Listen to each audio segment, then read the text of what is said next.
Buenas tardes amigos de Perú 21, bienvenidos nuevamente a La Voz del 21, mi nombre es Ricardo Monzón. Vamos a analizar en este momento una decisión que se ha publicado hace poco de parte de la Corte Superior Nacional de Justicia Penal del Poder Judicial referente a un cambio en la composición del colegiado que va a revisar, que está revisando el caso de Keiko Fujimori, en el cual está sindicada por una serie de delitos, específicamente por un aparente lavado de activos en dos campañas presidenciales en el 2011 y en el 2016. Se ha cambiado la composición de este colegiado y hay una nueva presidenta. Ahora la presidenta de este colegiado, de este juzgado, es Juana Mercedes Caballero García. Será la presidenta de este colegiado, que es el tercer juzgado penal colegiado nacional. ¿Qué implica este cambio? ¿Perjudica o no perjudica el caso? ¿Y por qué se ha producido? Estamos acompañados en este momento del abogado penalista Andy Carrión. Doctor, ¿cómo está? Muy buenas tardes. Muy buenas tardes, muchas gracias por la invitación. Gracias, doctor, por aceptar conversar con nosotros. En principio, este cambio ha aducido el Poder Judicial, que se ha producido por una sanción que tuvo uno de los miembros del colegiado, el señor, uno de los miembros del colegiado, que no lo tengo en este momento el nombre por aquí, pero aparentemente por esa sanción ha salido de este colegiado y ha ingresado esta señora Juana, por aquí tengo su nombre, Mercedes Caballero García. Y por antigüedad, mencionan, ha sido designada como presidenta, porque hay que decir que este señor que salió del colegiado no era el presidente, o sea, no se ha cambiado presidente por presidente, sino se ha incorporado una nueva magistrada y ella es la que va a presidir ahora y ya no va a ser la jueza Naiko Techi Coronado Salazar. Entonces, en principio, ¿qué opina sobre esto, doctores? ¿Se ajusta, digamos, a las normas que deben primar? Bueno, yo creo que sí, si es que analizamos el tema desde la perspectiva sancionatoria, ¿no? Porque el hecho de que un juez haya estado involucrado en un trámite administrativo y que haya culminado con una sanción implica de que deba de ser removido al menos de ese cargo y reemplazado por alguno que no tenga ese impedimento. Solo que en este caso se ha procedido a incorporar a una jueza que no estaría equiparable a solamente ser una miembro del colegiado, sino que ya vendría a reemplazar a la propia presidenta de este tribunal, de este colegiado, y, digamos, desplazando a quien en este momento se desempeñaba en ese puesto como Naiko Coronado. Así que puede generar algún tipo de duda o cuestionamiento respecto al reemplazo, pero no debería ser el mismo cuestionamiento respecto a la obligación de reemplazar a este miembro del colegiado. Además de que todavía no se ha iniciado el juicio. No habiéndose iniciado el juicio, creo yo que todavía podrían garantizar la objetividad y la imparcialidad por parte de los miembros del colegiado. Y doctor, ¿nos puede explicar cuáles son las funciones o si hay funciones diferenciadas entre el presidente del colegiado y los miembros, ¿no? ¿Qué funciones va a tener ahora la señora Caballero que cumplía antes la magistrada Coronado?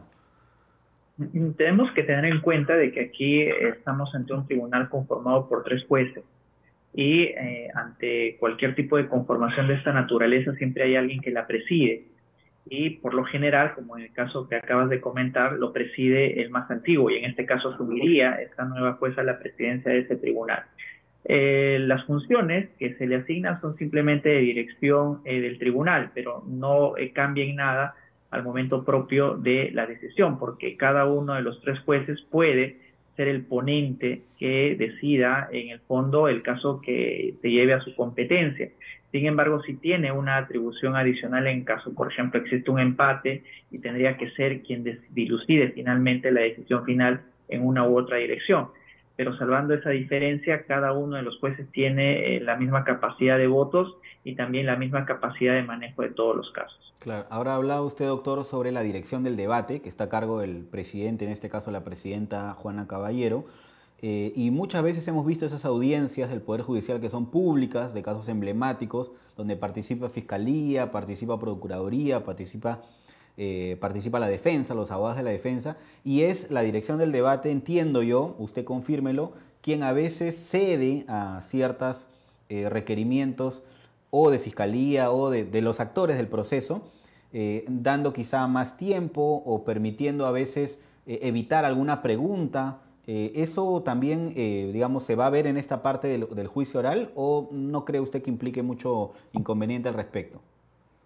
Siempre es importante la capacidad de dirección del juez ponente o la jueza ponente, ¿no? Porque podría poner en orden, por ejemplo, el tema de la excesiva intervención de las partes o que se extienda demasiado un debate que es infructuoso de cara al objeto propio del juicio. Y eso es lo que va a suceder también aquí. Hasta el día de hoy todavía no sabemos quién va a ser el ponente o la ponente de este caso, es decir, quién lleve el proyecto final del caso que se va a someter a cuestión, pero sí tenemos en claro únicamente quién la va a presidir. Es importantísimo tener en cuenta las capacidades propias del juez o la jueza que lo vaya a presidir. Es por eso que se ponía en cuestión que esta jueza en rigor no era especializada en temas de organización criminal o de o un caso grande como el de lavado de activos.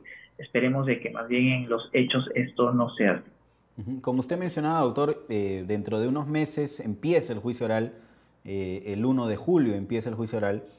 Y bueno, ¿usted considera que este cambio, que entiendo pues está ajustado a las normas, es la más antigua la que tiene que presidirlo y habiendo una sanción a uno de los miembros pues se produce este cambio, pero podría de cierta forma dilatarse más el proceso, cambiarse la fecha del inicio del juicio oral o este cambio no perjudica en lo absoluto ese tema?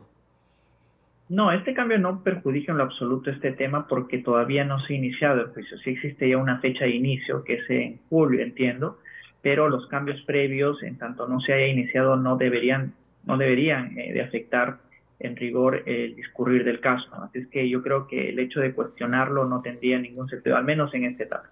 Ujú.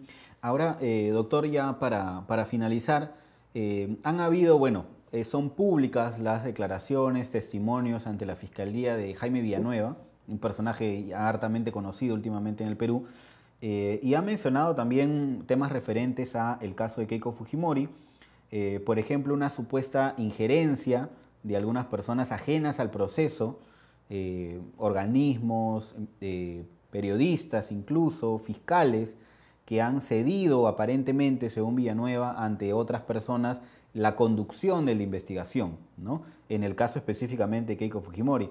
Y en su momento, cuando salieron estas declaraciones, desde Fuerza Popular, desde el Fujimorismo, se habló de que este caso debía anularse, ¿no? De que debía pasar a otra etapa que no es la del juicio oral para que Keiko Fujimori no sea juzgada por estos temas, justamente por esta aparente injerencia. ¿Qué tan factible ve usted ese escenario, doctor? ¿Qué tanto puede peligrar el inicio del juicio oral por estas declaraciones de Jaime Villanueva? Bueno, yo creo que no deberían de tener injerencia, al menos en este caso, porque ya tenemos un tribunal conformado. No obstante, haber, digamos, ciertas suspicacias respecto a la incorporación de una nueva integrante, pero los procesos que a raíz de las declaraciones de Jaime Villanueva puedan ser investigados en tanto en la Junta Nacional de Justicia como en la Fiscalía no deberían de tener razón de ser, más aún cuando en la investigación fiscal que se llevó adelante por parte de José Domingo Pérez también hubo un control paralelo por parte de los jueces. De hecho, la etapa antes del juicio fue controlada por un juez de la etapa intermedia, lo que implica que ha dado ya legalidad a las actuaciones de la Fiscalía para pasar a juicio oral. De acuerdo, doctor. Muchísimas gracias por estar con nosotros. Gracias a ustedes. Muy buenas tardes. Bien, ha sido el doctor Andy Carrión, abogado penalista, quien nos ha ayudado a analizar la situación del proceso penal a Keiko Fujimori a propósito de este cambio en la composición del juzgado que va a dirigir, por supuesto, el juicio oral que empieza el 1 de junio. Se ha designado a Juana Caballero, a la magistrada Juana Caballero, no solamente como parte del colegiado, sino también como presidenta. El Poder Judicial ha informado que eso se ha decidido debido a la antigüedad. Es la magistrada o el magistrado más antiguo de la composición de un juzgado quien lo preside. Y también nos ha explicado el doctor Carrión que básicamente la función principal del presidente o la presidenta de un colegiado es dirigir el debate. Y ya hemos visto en las transmisiones públicas del Poder Judicial que la dirección del debate es muy importante. Sin embargo, aparentemente no peligra el inicio del juicio oral en la fecha que estaba establecida. Vamos a seguir comentando este y otros temas políticos, por supuesto, en nuestras redes en Perú 21, así que sigan conectados.